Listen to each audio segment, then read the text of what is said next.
Hi, my name is Raf. Welcome to Blender for Fundamentals. On the screen right now you'll see some examples of my work. I've been using Blender 3D for a number of years and mostly work in education. By the end of this course, my hope is that you'll develop a fundamental understanding of the core features of the program, and from there you can undertake your own pursuits to specialise knowledge however you like. In addition, you'll be able to create 3D graphics and animation from start to finish. What you'll need, ideally, a 3-button mouse, which is a mouse that has the scroll wheel in the middle, and a keyboard that has a number pad. If you don't have either of those things, we will cover some workarounds in future video. As we work through the videos, shortcut keys will be shown in green, and you can also see the shortcuts within the main Blender window. So let's have a look at how we navigate in 3D. If we go to the View menu at the top of the 3D viewport, we can access some view controls here. For instance, we can go to the top view. We go View, Viewpoint, Top, and we're now looking at our scene from top view. View, Viewpoint, Camera lets us view through the camera. Shortcut keys listed here. We've got number pad 1 to view from front, number pad 3 to view from side, number pad 7 to view from top, number pad 0 to view through the camera. Numpad 5 lets us swap between perspective and lithographic views. These two views and the reasons we use them we'll cover in a later video. Let's have a look at the mouse controls. Middle mouse button, if we scroll it, we zoom the view. If we hold it, we rotate the view.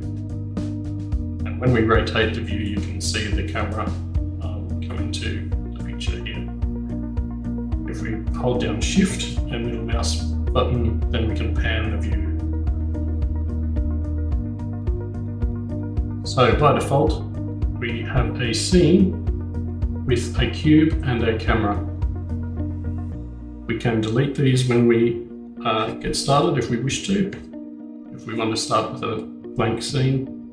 Or you might find, because most scenes have a camera, keep the camera and the cube can serve as a good starting point for building models. The Blender interface is broken into a number of editor windows, which I'm highlighting now.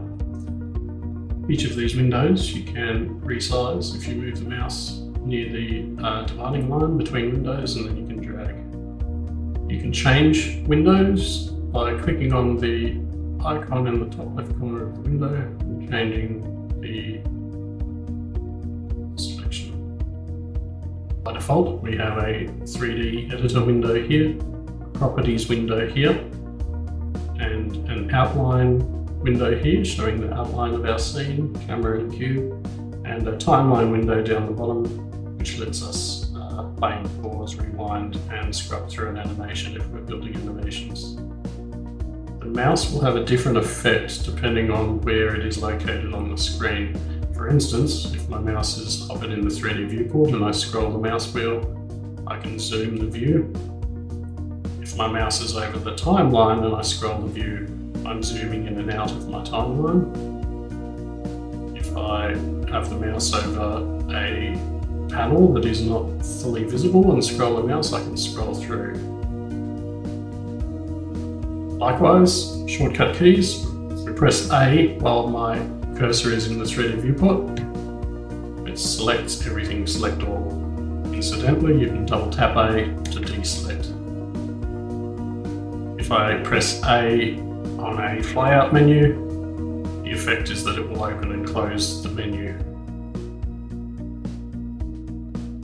Blender provides a number of pre-configured workspaces which you will find listed at the top of the screen, and these just give us pre-configured window layouts and settings for various modes of operation for different things that we might want to be doing in 3D space. I'm going to very quickly go over each one.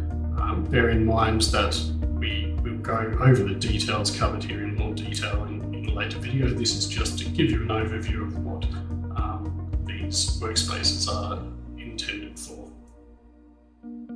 modelling workspace is useful when you want to work with a model's geometry.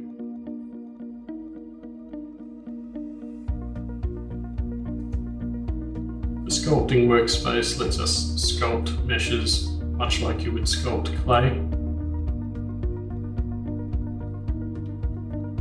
The UV editing workspace is where we define how our model is unwrapped into a 2D plane. This is a little bit like a sewing pattern for a shirt. This is a cube that's been laid out flat, and we use this to apply materials. This leads into the texture paint workspace, which lets us paint directly onto our model. And you can see as I paint on this cube here that the UV map is being updated on the other side. The shading workspace is used to define the shading for the various aspects of our models. By way of example, if we look at this cube here, if I bring the roughness down, you can see the cube becomes more reflective. You'll also note that base color has this line coming into it. These are called nodes, and these are used widely within Blender. This node is an image that's feeding color data, so the color of the image is being fed onto the base color of my mesh. As I say, we'll cover this in more detail at a later date.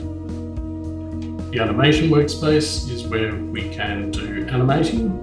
The rendering workspace is a place where render results can be viewed and different aspects of the image, such as alpha channels, the red, green and blue values in an image. Compositing is a little bit like color grading in film. It's adding different layers of color adjustments, object layers, render layers. It's combining different elements essentially and fine-tuning how they look. Geometry nodes, this use nodes to generate geometry through mathematics essentially. And the last workplace is scripting, which is for Python programmers to write custom scripts.